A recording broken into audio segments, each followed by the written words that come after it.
Hello मेरे भाइयों। तो मेरे भाइयों आज मैं न्यू वीडियो में आपके लिए लेके आ चुका मेरे भाइयों। क्या लेके आ चुका मेरे भाइयों? लेके आ चुका हूँ क्वेश्चन नंबर मतलब चैप्टर 3 का class 10th math question number second का सेकंड क्वेश्चन। इससे पहले क्वेश्चन नंबर फर्स्ट और भी क्वेश्चन हम पहले कर चुके हैं मेरे भाइयों। तो मेरे भाइयों आशा करता हूँ आप अच्छे होंगे, अच्छे से पढ़ाई कर रहे होंगे मन लगा के मेरे भाइयों। अभी से पढ़ाई स्टार्ट कर दीजिए मेरे भाइयों, तभी आप 100 में से 100 का सपना अपना साकार कर पाओगे मैथ्स और भी विषय में मेरे भाइयों। तो मेरे भाइयों तैयारी जबरदस्त कर दो मेरे भाइयों। हमने तो चालू कर दिया, हमने 3 चैप्टर कंप्लीट करा दिए हैं। ये मेरे भाइयों चैप्टर 3 चल रहा है मेरे भाइयों और 8 1 2 हमने कंप्लीट करा दिया मेरे भाइयों। तो मेरे भाइयों अब सेकंड क्वेश्चन देखते हैं मेरे भाइयों क्या दिया है। अनुपात a1/a2 b1/b2 c1/c2 की तुलना कर ज्ञात कीजिए कि निम्न समीकरणों द्वारा निरूपित रेखाएं एक बिंदु पर प्रच्छेद करती हैं समांतर अथवा समबाहु मेरे भाइयों। तो ये समीकरण दिया है मेरे भाइयों। अब मैं ये समझाने जा रहा हूँ कि प्रच्छेद करना क्या होता है मेरे भाइयों एक बिंदु पर। तो प्रच्छेद ये होता है मेरे भाइयों, जो एक बिंदु पर ये काट रही है ना, ये प्रच्छेद होती है। ठीक है मेरे भाइयों, एक बिंदु पर जो काट रही है ये एक बिंदु पर ही तो काट रही है, तो इसको कहते हैं एक बिंदु पर प्रच्छेद करने वाली रेखा। समांतर रेखा क्या होती है मेरे भाइयों? जो एक समान मतलब ये रेखा इसके समान है, ये रेखा इसके समान होगी, मतलब समान रेखाएं होंगी, वो होंगी मेरे भाइयों समांतर रेखाएं। और संपाती रेखाएं क्या होंगी मेरे भाइयों? जो एक ही बिंदु पर से कितनी भी रेखाएं जाए मतलब एक ही रेखा पर से, ये संपाती रेखाएं होंगी मेरे भाइयों। ठीक है, ये मैंने आपको समझाने के लिए बताया है, इसमें क्वेश्चन में कोई जरूरत नहीं है, लेकिन आपको समझ में आ जाए कि क्या होता है ये तो जानना जरूरी है आपके लिए। तो मेरे भाइयों आइए क्वेश्चन सॉल्व करेंगे मेरे भाइयों।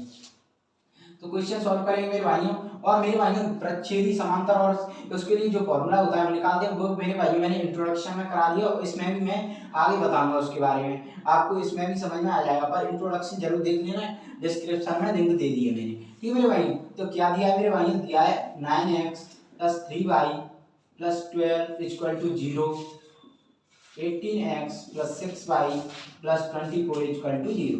तो मेरे भाइयों अब क्या लिखेंगे?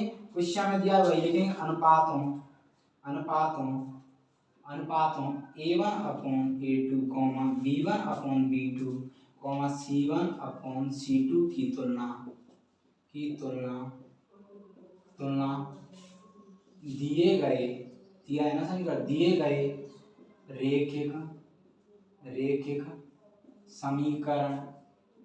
समीकरण युग्म से करने पर। ठीक है मेरे भाइयों, ये लिख लिया। अब मेरे भाइयों समीकरण से करेंगे तो मेरे भाई आप जानते हो a1 क्या होता है? x का गुणांक पहले, मतलब a1 पहले समीकरण होते हैं, a2 दूसरे वाले। तो a1 का गुणांक क्या है मेरे भाई? a1 क्या है? x का गुणांक होता है तो 9 मेरे भाइयों। और b1 क्या है मेरे भाइयों? b1 होता है y का गुणांक तो 3 मेरे भाइयों। c1 क्या है मेरे भाइयों? 12।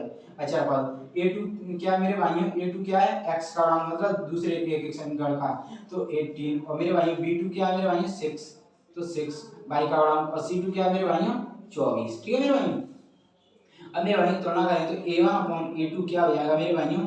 9/18। ये तुलना क्यों कर रहे हैं? a1/a2 क्यों लिखा है? इसमें दिया है। और b1/b2 क्या होता है मेरे भाइयों? क्या होगा? 3/6। और c1/c2 क्या होगा मेरे भाइयों? 12/24। तो मेरे भाइयों ये इससे कटेगी 9 9 एकम 9 दूनी 18, 3 एकम तो 3 दूनी 6, 12 एकम 12, 12 दूनी 24। तो मेरे भाइयों ये क्या होगा? a1/a2 = 1/2, p1/b2 = 1/2 आ रहा है मेरे भाइयों। और c1/c2 क्या आ रहा है मेरे भाइयों? 1/2।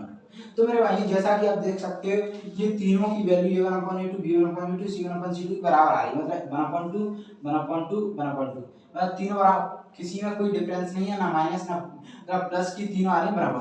मतलब ये दोनों तीनों बराबर हैं। तो मैं क्या लिख सकता हूं मेरे भाइयों? ये लिख सकता हूं a1/a2 = b1/b2 = c1/c2। तो मेरे भाइयों आपको याद आ रहा होगा जिसने इंट्रोडक्शन देखा है उसे कि ये कंडीशन किसकी होती है? ये कंडीशन होती है मेरे भाइयों। और मैं आपको डिटेल में समझा देता हूं जिसने इंट्रोडक्शन नहीं देखा है अभी तक, लेकिन वो आप देख लेना तभी आपको अच्छा समझ में आएगा। मैं इसमें आपको थोड़ा बता देता हूं। ठीक है मेरे भाइयों, तो a1/a2, b1/b2 और c1/c2 ये कंडीशन होती है मेरे भाइयों जब रेखाएं संपाती होती हैं। कब होती है ये कंडीशन? रेखाएं संपाती होती हैं। ठीक है मेरे भाइयों, ये होती है। आप नोट कर लो इसको, अगर किसी ने इंट्रोडक्शन नहीं देखा फिर जाकर इंट्रोडक्शन देख लेना ये वीडियो में। तो अब ये कंडीशन क्या होनी है? तो क्या होगी? तो ये क्या होगा? अतः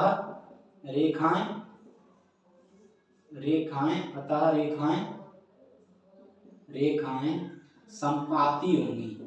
अतः रेखाएं संपाती होंगी। ठीक है मेरे भाइयों, अतः रेखाएं संपाती होंगी। और मैंने जैसा कि आपको बताया था, मैंने संपाती हो गई तो मैंने ये चेक क्यों नहीं किया? क्योंकि मेरे भाइयों चेक इसलिए नहीं किया क्योंकि ये संपाती हुई नहीं है, हमने डायरेक्ट निकाल लिया है और कुछ हो ही नहीं सकता मेरे भाइयों। और आप भी जानते हो कि जो रेखाएं संपाती हो गई वो समांतर और परिच्छेद तो हो ही नहीं सकती। ठीक है मेरे भाइयों, तो मेरे भाइयों ये हमने सेकंड क्वेश्चन का सेकंड कंप्लीट कर लिया। मेरे भाइयों समझ में आया तो लाइक करना, शेयर करना है, अच्छे से पढ़ाई करो मेरे भाइयों। 100 ऑफ 100 लाना है 2026 मैथ बोर्ड में, आपको हर विषय में लाना है। मैं तो ये कहूंगा हर विषय में आपको इतनी मेहनत करो कि आप जिस बोर्ड से हो उस बोर्ड को आप टॉपर बनो बोर्ड की। ठीक है मेरे भाई, थैंक यू।